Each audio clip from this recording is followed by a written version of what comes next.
शिव शंकर पशुपतिनाथ तिमी एउटा सहारा हो कोही छैन साथ।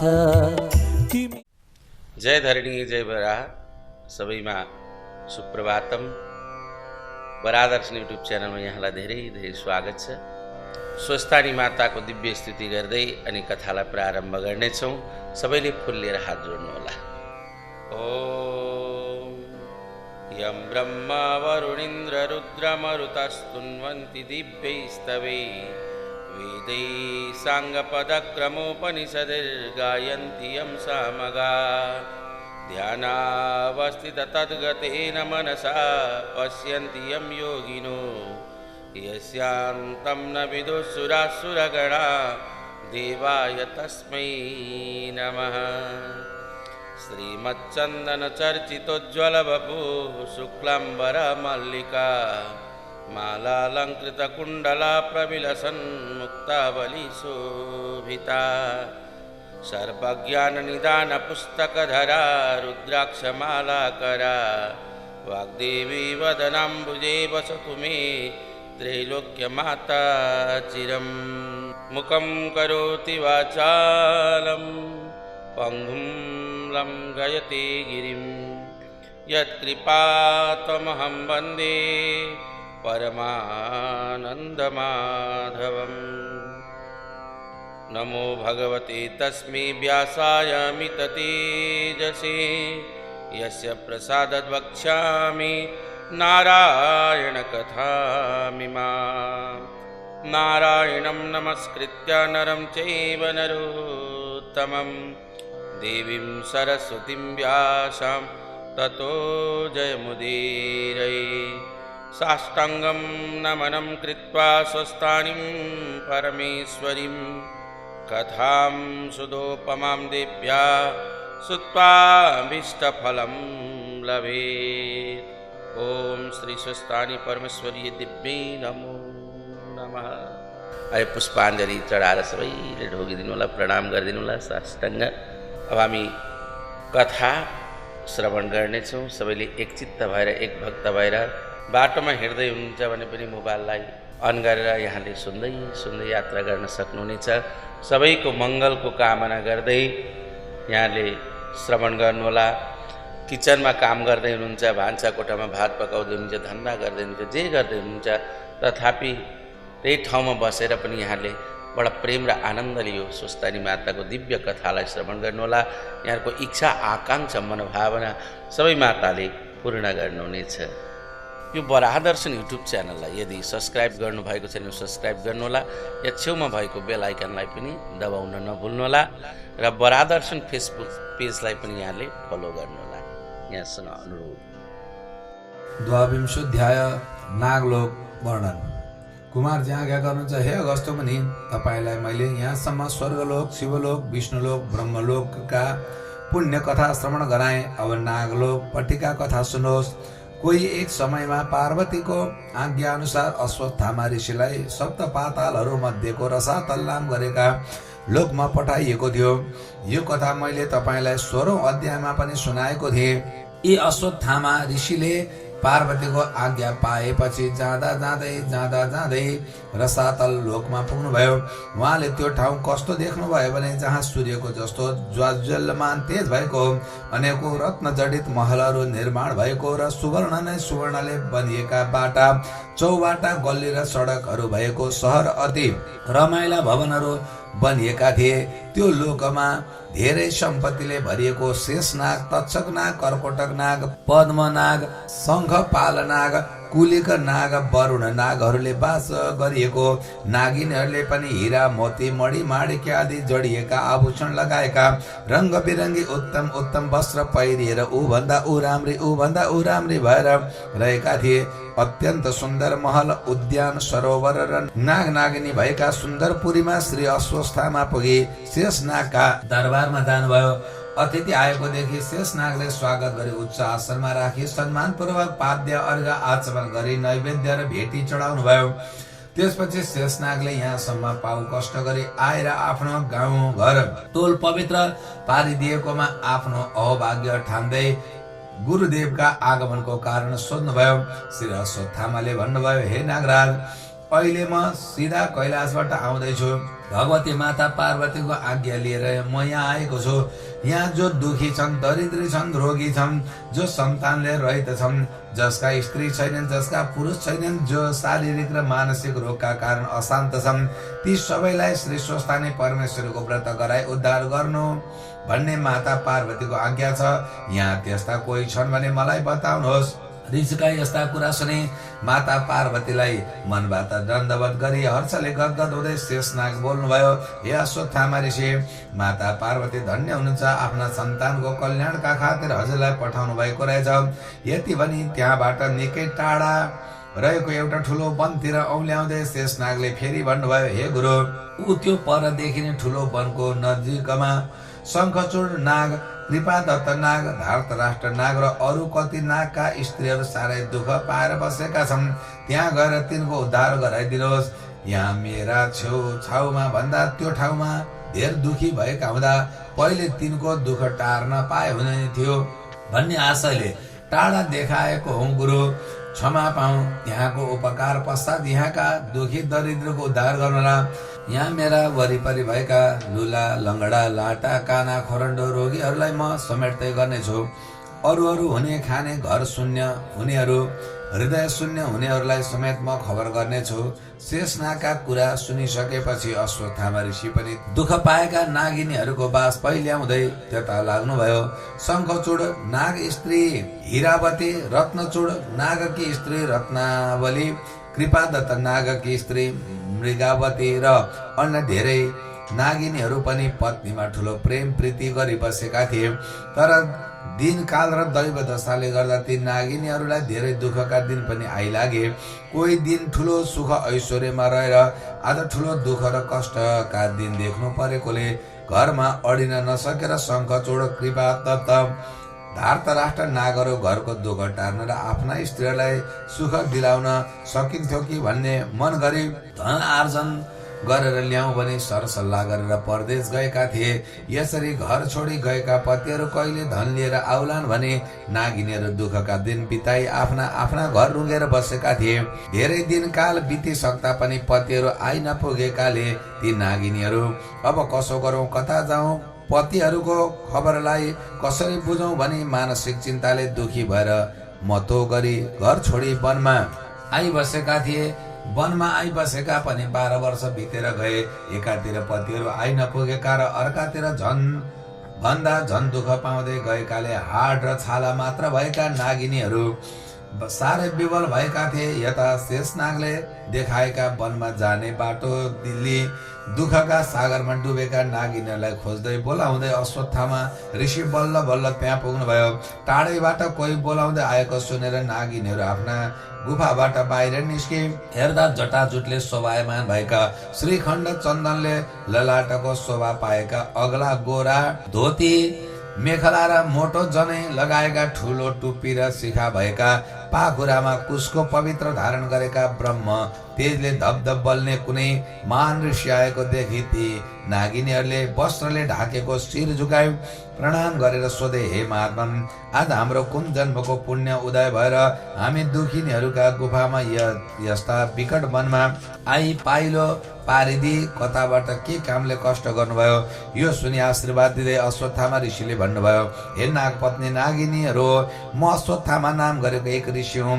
जगत जननी पार्वतीको आज्ञा पाई संसारमा जो दुखी छन्, जो दरिद्र छन्, जसका पुरुष छैन, जसका स्त्री छैनन्, जसका सन्तान छैनन्, जो अपाङ्ग छन्, जो रोगी छन्, जो शारीरिक र मानसिक व्यथाले पीडित छन्, त्यस्तालाई श्री स्वस्थानी परमेश्वरीको विधिपूर्वक नियमपूर्वक व्रत गराए तिनको उद्धार गर्न आएको हुँ। हे अगस्त्य मुनि, अश्वत्थामाका मुखारविन्दबाट दया, धर्म र प्रेमले भरिएका अति मिठा बाणी सुनेर नागपत्नीहरूले मनमा आनन्द माने आसनमा बसाई निवेदन गरे, हे ऋषिश्वर, हामी दुखी छौँ, दरिद्र छौँ, पापिनी छौँ अनि अधर्मी पनि छौँ। हाम्रा सन्तान पनि छैनन्, हाम्रा भएका पतिहरू पनि परदेश जानु भएको 12 वर्ष भयो, फिर्नु भएन। यस्तै दुःखका कुरा सुनाए। आफूहरूले महादुःख भोग्दै आएका, घर छोडी वनमा आएर दिन बिताउँदै गरेका दुखेसो पनि बिन्ती गरे। ती नागिनहरूका यस्ता कुरा सुनेर हृदय भित्रबाट दया गर्दै अश्वत्थामाले भन्नुभयो, हे नागिनीहरू हो, अब तिमीहरूले अवश्य कल्याण हुनेछ। अब तिमीहरूको अवश्य कल्याण हुनेछ। परदेश गएका पतिहरू पनि आइपुग्नेछन् अनि तिमीहरूका दुःखका दिन जानेछन् र सुखका दिन फर्किनेछन्। अब म जो कुरा भन्ने छु सो ध्यानपूर्वक सुन। सबैभन्दा पहिले अघि सत्ययुगमा हिमालयकी पुत्री पार्वतीले श्री स्वस्थानी परमेश्वरीको व्रत गर्नुभए जगदीश्वर श्री महादेव स्वामी पाउनु भएको। अब म तिमीहरूलाई व्रतको विधि र महिमा बताउँदै जानेछु। ध्यान लगाएर सुन र मनमा राख। प्रत्येक वर्षको हेमन्त र शिशिर ऋतुमा पर्ने पौष शुक्ल चतुर्दशीका दिन यो व्रतको शुभारम्भ गर्नुपर्छ। व्रत लिन श्रद्धा हुनेले त्यो दिन हात गोडाका नङ काटी नित्य गरिने स्नान जप पाठ पूजा सके अवश्य भोजन गर्नुपर्छ। भोलिपल्ट पूर्णिमाका दिनदेखि सक्नेले नित्य स्नान गर्ने र नसक्ने अर्थात् रोगीले पञ्च स्नान गरे शरीर र मनलाई शुद्ध राखे एक भक्त र एक चित्त रही भविष्य भोजन गरे मेरा यिनै मनोकामना सिद्ध हुन् भने भावनाले रिस राग छल कपट जस्ता नराम्रा दोषहरू मनमा पस्न नदेऊ। 1 महिनासम्म नित्य मध्याह्न कालमा बालुवाको शिवलिङ्ग बनाई पञ्चोपचारले श्री महादेवको पूजा गर्नु। गोबरको कुण्ड बनाई अर्घ दिनु, धूप बाती गर्नु, श्री स्वस्थानी परमेश्वरीको कथा सुन्नु र जे जस्तो जुटाउन सकिएको छ चढाएका पञ्चामृत नैवेद्य आदि अरूलाई बाँड्नु र आफूले पनि प्रसाद लिनु। यो नित्यको क्रम गर्दै लगेर व्रतको समाप्ति हुने अर्थात् 1 महिना पूरा हुने माघ शुक्ल पूर्णिमाका दिन नङले उधारेका अष्टोत्तर शत 108 सग्ला अक्षता, अष्टोत्तर शत रोटी, अष्टोत्तर शत सूत्र, काँचो धागोको रक्षाबन्धन, 108 पान, 108 बेलपत्र, 108 कुडको सुपारी, 108 विभिन्न जातका पुष्प आदि र सगुण समेतका नाना उपचार 108 तयार गरी अष्टदलयुक्त तामाका थालीमा अथवा सादा तामाका थालीमा श्रीखण्डको चन्दन वा शुद्ध रङ पहेँलो वा रातोद्वारा अष्टदल लेखी अष्टदलका माझमा ओमकार लेखी त्यही नै श्री स्वस्थानी परमेश्वरीको षोडशोपचारले पूजा गर्नु। सबैभन्दा पहिले गंगा जल अथवा शुद्ध जलले स्नान गराई पूजाको प्रारम्भ गरी सबै उपचार जुटाउन नसके पनि श्रीखण्ड, चन्दन, रातो चन्दन, सिन्दुर, फल, फूल, पुष्प, पुष्पमाला, त्यसपछि 108 जुटाइएका अक्षता, रोटी, सूत्र, बिल्वपत्र, पान, सुपारी र नरिवल, काजु, छोरा, ल्वाङ, जल, धूप, दीप, वस्त्र, भेटी आदि जुटे जति सामग्री चढाएर अर्घ चढाउनु। त्यसपछि ध्यान गर्नु। त्यसपछि गुरुले दिएका मन्त्रको जप गर्नु अथवा पञ्चाक्षरी मन्त्र जप्नु अनि आरती, पुष्पाञ्जली र नमस्कार गरेर तिलक पाती लगाई प्रसाद ग्रहण गर्नु। अर्पण गरिएका 108 का भागबाट 8 पदार्थ झिकेर थालमा शुद्ध सेता वस्त्रमा राखे पिताम्बरले बेरेर अभावमा शुद्ध पातका टपरीमा लगाई आफ्ना पतिलाई दिनु। पति नभए पुत्रलाई दिनु, पुत्र नभए मित्र पुत्रलाई दिनु, मित्र पुत्र पनि नभए कुन कामना सिद्धिका निम्ति व्रत लिएको छ सोही सिद्ध अवश्य भनेर भक्तिपूर्वक साली, गंगाजी अथवा कुनै शुद्ध नदी वा जलाशयमा लगी विसर्जन गर्नु। त्यसपछि बाँकी 100 का भाग आफूले प्रसाद रूपमा ग्रहण गर्नु। 1 महिनाको व्रत समापनका दिन पूजा समाप्तिपछि इष्ट मित्र परिवार सहित भएर त्यो रातभर जागरण बसी भजन कीर्तन र नाचगान गर्नु। भोलिपल्ट नदी, तलाउ, मन्दिर, देवी स्थान वा देउरालीमा लगे फुलपाती सेलाउनु र स्नान गरी घरमा फिर्नु। हे नागिनी हो, यसो गर्नाले तिमीहरूको अवश्य दुःख नाश हुन जाला, तिमीहरूका पतिहरू पनि आइपुग्लान्। यसमा सन्देह छैन। अश्वत्थामा ऋषिले यति अर्थ उपदेश दिएर श्री स्वस्थानी परमेश्वरको महिमा बताइसकेपछि अपार हर्षमा डुबेका नागिनीहरूले अत्यन्त खुसी हुँदै भन्न लागे, हे गुरु, हामी ज्ञानले रहित छौं अनि हाम्री स्त्री जातिले हजुरले भने चाहिँ गरिब व्रतको पूर्ण गर्न हामी स्त्री जातिले हजुरले भने चाहिँ गरिब व्रतको पूर्ण गर्न सकौँला झैं लाग्दैन। यसकारण गुरुले आफै बसी त्यो पवित्र व्रत र पूजा गराइदिएर हामी अज्ञानी र अनाथहरूको उद्धार हुन जाओस्। हे अगस्त मुनि, यति भने नागिनीहरूले अश्वत्थामा ऋषिलाई श्रद्धापूर्वक आफ्ना घरमा लगे गुरु मानिराखे। पर्खिँदै गर्दा केही समयपछि पौष शुक्ल चतुर्दशीको दिन आइपुग्यो र सो दिन व्रतको आरम्भ गराई। 1 महिना पूर्ण भएपछि माघ शुक्ल पूर्णिमाका पवित्र तिथिमा यथाशक्ति जुटे जति पूजाका सामग्री तयार पारी श्री स्वस्थानी परमेश्वरीको पूजा गराए। पूजाको विसर्जन हुनु अघि नागिनीहरूलाई श्री अश्वत्थामा ऋषिले भन्नुभयो, हे नागिनी हो, अब अर्घ चढाउने काम गर अनि ध्यान गर अनि जप गर र स्तोत्रहरूको पाठ पनि गर। नागिनीहरूले पनि गुरुले अराउनु भए अनुसार अर्घ ध्यान जप सके मन मन स्तोत्र पाठ अर्थात् प्रार्थना गरे। हे ईश्वरी, हामीले गरेका व्रत पूजा पाठबाट सन्तुष्ट हुनुहोस्, हामीलाई यो दुःखका सागरबाट पार गराइदिनुहोस्। गुरु र कर्ता दुवैका सत्कार्यले एकचित्त र पवित्र मनले व्रत बसेका नागिनीहरूका भक्तिदेखि प्रसन्न भएकी श्री स्वस्थानी परमेश्वरी अकस्मात 1000 सूर्यको जस्तो तेज लिएर पूर्व दिशाबाट प्रत्यक्ष प्रकट हुनुभयो र हे भक्तिमती नागपत्नी, तिमीहरूले गरेका अनुष्ठानबाट म सन्तुष्ट छु, मनले चिताए अनुसारको वर माग भन्नुभयो। परमेश्वरीको अमृतमय बाणीद्वारा आज्ञा भएको सुनि नागपत्नीहरूले जमला हात गरी बिन्ती गरे, हे माता, हाम्रो दुःख कष्ट जाओस्, हाम्रा स्वामीहरू घरमा चाँडो आइपुगुन्, हजुरमा हाम्रो भक्ति निरन्तर लागिरहोस्, हामीलाई ज्ञान दि हजुरको प्रत्यक्ष दर्शन गराउन सक्ने प्रताप भएका हाम्रा गुरुको र हजुरको हामी माथि सधैँ कृपा दृष्टि भइरहोस्। नागिनीहरूले मागेका वरदानलाई परमेश्वरीले तथास्तु भनी अन्तर्ध्यान हुनुभयो। त्यसपछि नागिनीहरूले परमेश्वरीलाई चढाएका प्रसाद झिक्नै लागेका थिए। त्यसै बखतमा श्री स्वस्थानी परमेश्वरीका व्रतका प्रभावले प्रसन्न मुखमण्डल लिएका नागहरू आइपुगे। नागिनीहरूले आफ्ना पतिहरूलाई देख्न पाउँदा मनमा अति आनन्द माने धन्य स्वस्थानी परमेश्वरी भन्दै चढाइएका प्रसादहरू 108 का पात्रबाट अक्षता, पुष्प, रोटी, सूत्र, पान, सुपारी आदि 8 वटा झिकेर नियमपूर्वक सगुण समेत आफ्ना पुरुषहरूलाई दिए ढोग दिए। ज्ञान गुरु अश्वत्थामा ऋषिलाई पनि श्रद्धापूर्वक प्रसाद भोजन दक्षिणा दिई सन्तुष्ट गराए। पूजामा आएका अरू नाग, शेष, तक्षक, कर्कोटक, पद्म, शङ्ख, कुलिक, वरुण आदि नाग र नागिनीहरूलाई फूल प्रसाद ग्रहण गर्न बोलाइएका इष्ट मित्रलाई दुखी दरिद्री, पुरुष नहुने, स्त्री नहुने, सन्तान नहुने, अपाङ्ग, रोगी, शारीरिक र मानसिक रोगले व्याकुल भएकालाई समेत श्री स्वस्थानी परमेश्वरीको प्रसादद्वारा धन्य गराए। आफू नाग पत्नीहरूले पनि 100 का प्रसादहरू पात्रबाट झिकेर ग्रहण गरे। त्यसपछि रात भरि जाग्रत बसी भजन कीर्तन गायन वादन र नृत्यले श्री स्वस्थानी परमेश्वरीलाई हृदयमा राखी भोलिपल्ट प्रातः कालमा लिङ्गो शैल फुलपाती लग्यो, नदीमा विसर्जन गर्दा भयो। यसरी लोकको उद्धार गराएर अश्वत्थामा ऋषि पनि नाग नागिनीहरूसित, शेष, तक्षक, कर्कोटक आदि नागसित र अरू श्रद्धालु भक्तहरूसित विदा भई आफ्ना आश्रममा जानुभयो। त्यस दिनदेखि नागिनीहरू पनि आफ्ना आफ्ना स्वामीका साथमा ठुलो ऐश्वर्य प्राप्त गरी परम आनन्दले रहन लागे। हे अगस्त मुनि, श्री स्वस्थानी परमेश्वरीको महिमा अपार छ।